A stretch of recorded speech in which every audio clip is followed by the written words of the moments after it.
Hello, friends. Welcome to Salo Happy Home. I'm happy to be here with you today on this Wednesday, April 15, 2026. It's tax day. Whew. We've been busy getting a jump start on these spring summer projects, and I'm going to do a couple videos about that. We're almost done. We have one more afternoon of completing the shed project, and I'm going to show you some new gardening tips that I'm using this year. But that's not what I want to talk to you about. In light of the Swalwell scandal, it always takes me back to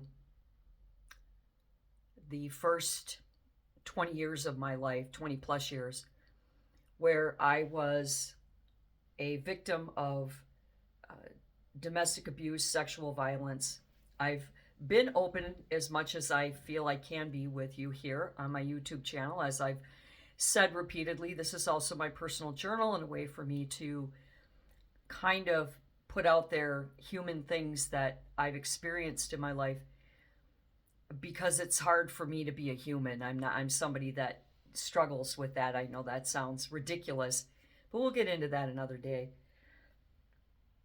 After the abuse that I endured and many years of intense therapy, many forms of therapy, one-on-one and group therapy, I did take some training and some roles in security, law enforcement, and assets protection, because I wanted to somehow, I don't know if reverse is the right word, but I wanted to do something on the other side where I would be empowered to stop bad people from doing bad things.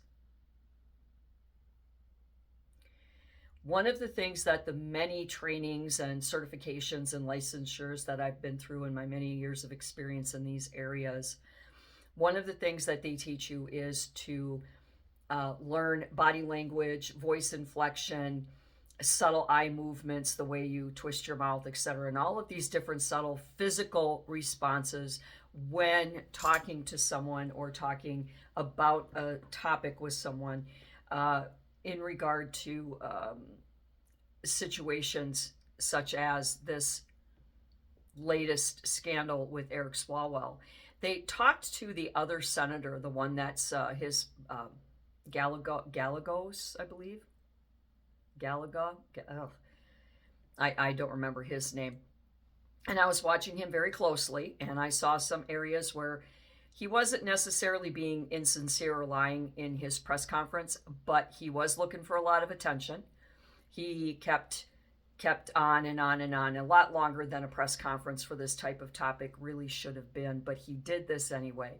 And I noticed different things about his eyes and his voice where he wasn't necessarily lying or deceiving, but he had to stop for a second and see if, did I really know this? He was looking back through his history with Swalwell to see if he, subconsciously, to see if maybe he did see the cues or hear the words, or he knew something was up and he just right over his head, the cues were too subtle, or he wasn't willing to listen to it. So he's taking on self-guilt about the possibility that there may have been enough signs and signals that he and or his wife should have seen something and maybe been a little more aggressive in pushing the issue with Swalwell. But I don't think he's guilty of anything at this point. And again, it's my opinion based on my experience in these areas. Also, when I saw the interview with the initial victim reporting,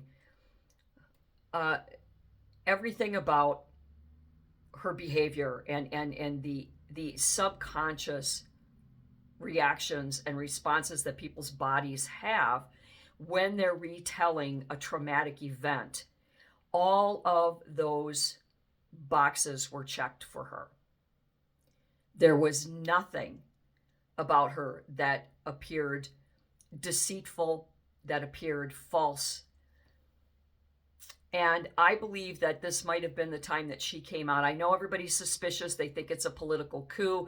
that they were trying to force him out. But remember, there is a Republican, Gonzalez, Tony Gonzalez, a Republican uh, representative of Congress from Texas, holds the same congressional position that Swalwell does. He's a Republican. He stepped down also because he's also under investigation for the same exact things. Now, we haven't heard much about that one, that case or his victims that I've seen. However, it's the same thing. So if there's any kind of political coup going on here, I don't know how you can balance it on a seesaw like that and say, well, they are attacking them kind of thing.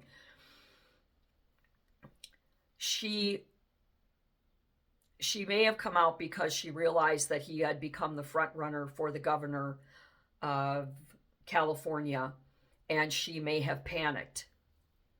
Seeing him, knowing that he's with Congress, unless you're like me and you're a news junkie and you're always watching the congressional hearings, Senate hearings, all the voting and all that. If you're not tuned into that, she probably just had him in the back of her mind. She was going to let it go. She's going to forget it. Or maybe she feared him somehow. But when she realized that he was going to be governor, or he might possibly be governor, that is a powerful position. And you don't want people like that in that power, because he's going to create a whole new victim pool. So she more than likely came forward because of that. She felt an obligation at that point. So,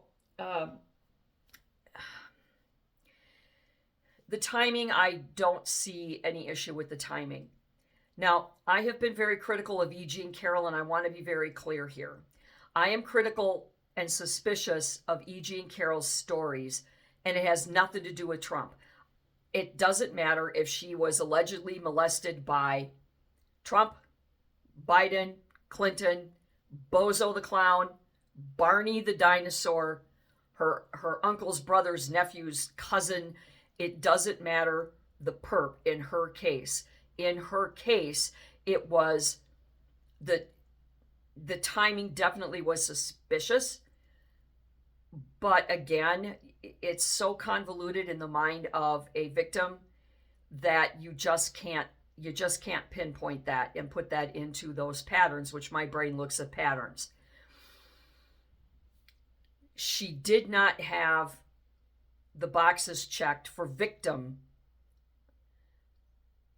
And if anything inappropriate happened, it was probably consensual. Maybe at the time she was looking, somebody had hired her or blackmailed her into creating an incident of some sort.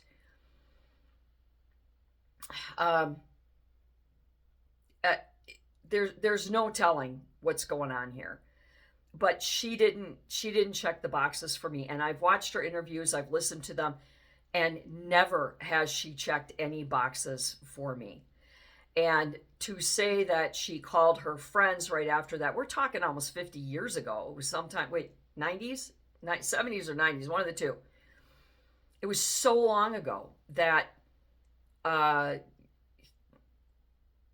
nobody even knows how to pick up a rotary phone, let alone what it meant to pick one up and have somebody call you, because we didn't have text messaging and things like that. Nothing was documented between her and the couple of friends that she called and said she was shaking or something. There was nothing credible about that. And the part I want to talk to you about is being where I am now. The physical injuries and trauma that my body went through, they've long healed. I am left with some permanent injuries and issues physically. And the part about the emotional aspect that never leaves you, that will never go away, no matter how much therapy you go through, no matter how much you try to do, it's this gut punch betrayal. And it's something that you see in the face and in the hands of victims who are retelling their horrific experiences. It is a betrayal. I see this betrayal not just in the eyes of victims. I see this betrayal in the eyes of children who have shitty parents that may not be sexually abusing them, but shitty parents who ignore them, who neglect and abuse them otherwise. I see that betrayal in the eyes of a child at Halloween who comes with a group of kids in costumes and he doesn't have a costume. I see it in the eyes of dogs that are dumped off at shelters because the fucktwits of humans that had them got bored with them or they were inconvenient.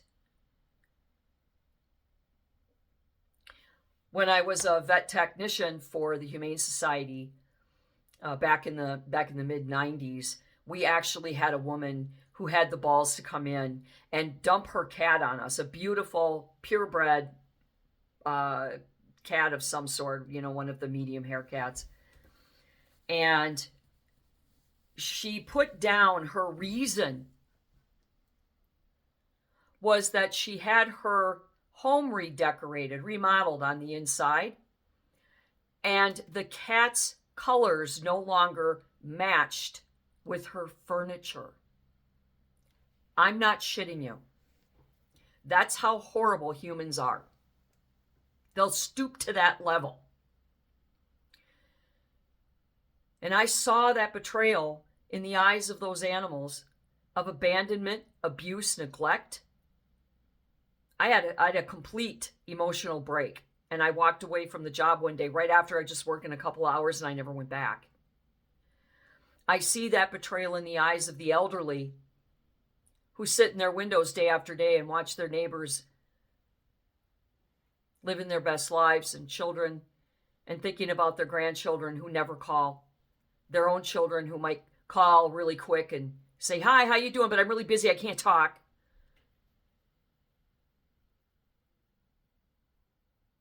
I see that betrayal and hear that betrayal in the voices and see it in the faces of individuals who are hoodwinked and pulled in by scammers. Yeah, you won $10 million. Think your life has changed.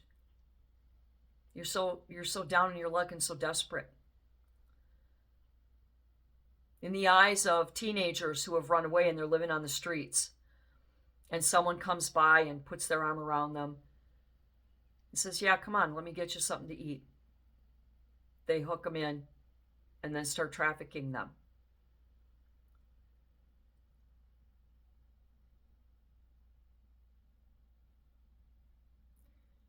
That betrayal hits people, children who are bullied, where a bully will lure them outside or onto the playground, pretending to be their friends, only to cause them great abuse and harm. And what's happened with me these many decades later is I feel like I absorb that betrayal. It's kind of like I don't want that betrayal in their eyes. I can't have them feel that way because I know that betrayal. That was a trusted family friend. That was a family member. That was a police officer. That was a doctor. Your parents left you alone with them. They trusted them.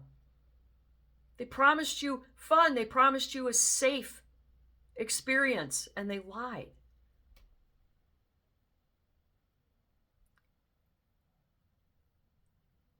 And I've been pretty unsettled and shook up emotionally since I saw the interview with the initial victim of Swalwell. I will tell you, I am very, very concerned that Swalwell will try to unalive himself because he roofied her drink, according to her testimony, or her statements, and we know that Bill Cosby and Weinstein have been spending their golden years behind bars for doing the same thing with less evidence and many more years between the act and the accusation. He is facing serious prison time. And his career in politics is pretty much done. I spent a lot of time praying last night that he wouldn't unalive himself, because we want him to face justice, but that's really a bad idea pretty much all around. But worse off, the narcissism is so huge in this man, I'm afraid of him harming his wife and children, unaliving everybody and then doing himself. So I hope that doesn't happen. I don't want to put that out in the universe deliberately. But what I want you to know is that you are welcome to ask me any questions you wish. I'm not going to give you details.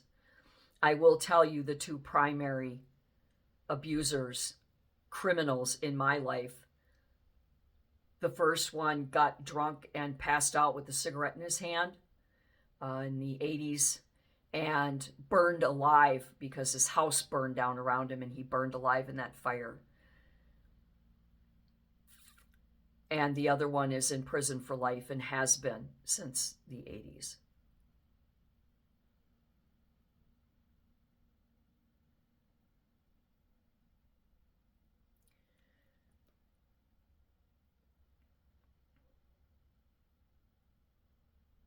There is nothing blissful about being ignorant, because I know they say ignorance is bliss.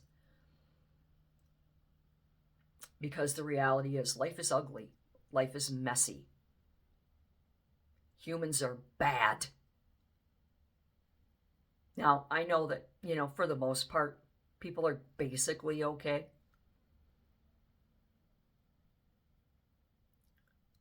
But in my world, in my life, in my experience,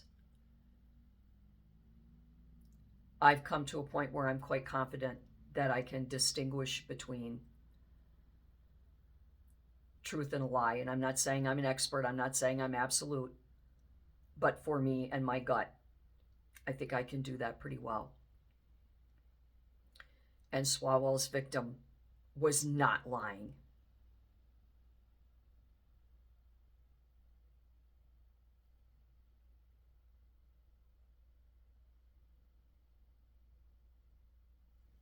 When I pray sometimes at night, I ask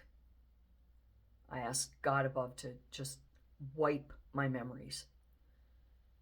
Give me amnesia. To take away those horrible memories and that gut punch feeling I get every time I see that betrayal that I know in my heart and my soul. When I see that betrayal in the faces of women, children, animals, the elderly,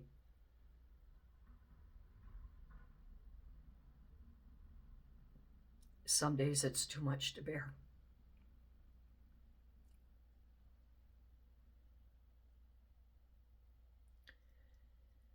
And politically, what's happening, this horrible collapse of our Congress, is scary, because that is the foundation of our government, our federal government, our Constitution is upheld by that. They've betrayed us all four of them. Gonzalez, Swalwell, McCormick, Mills.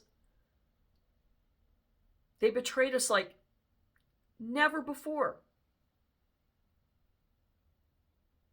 And all the rhetoric and all of the one-sided hating here and one-sided hating there seems pretty trivial right now, doesn't it? Seems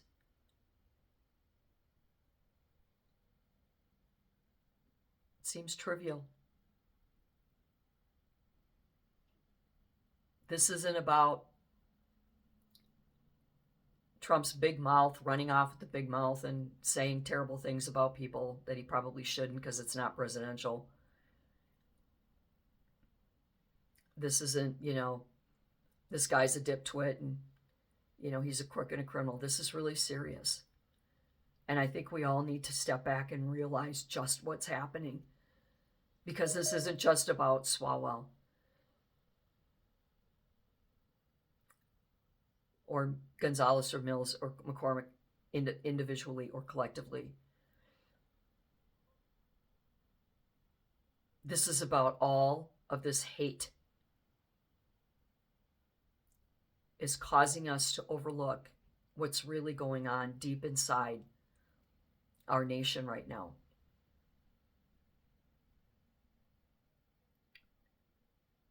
I want Swalwell brought to justice as I do the other three.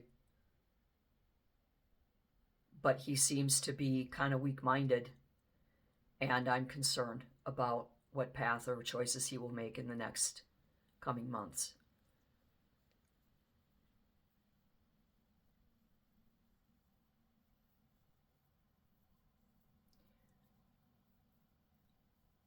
So for any of you out there that think I'm a big mouth or, want to call me names or unserious or you think you're right and I'm wrong or whatever, go ahead. I don't care.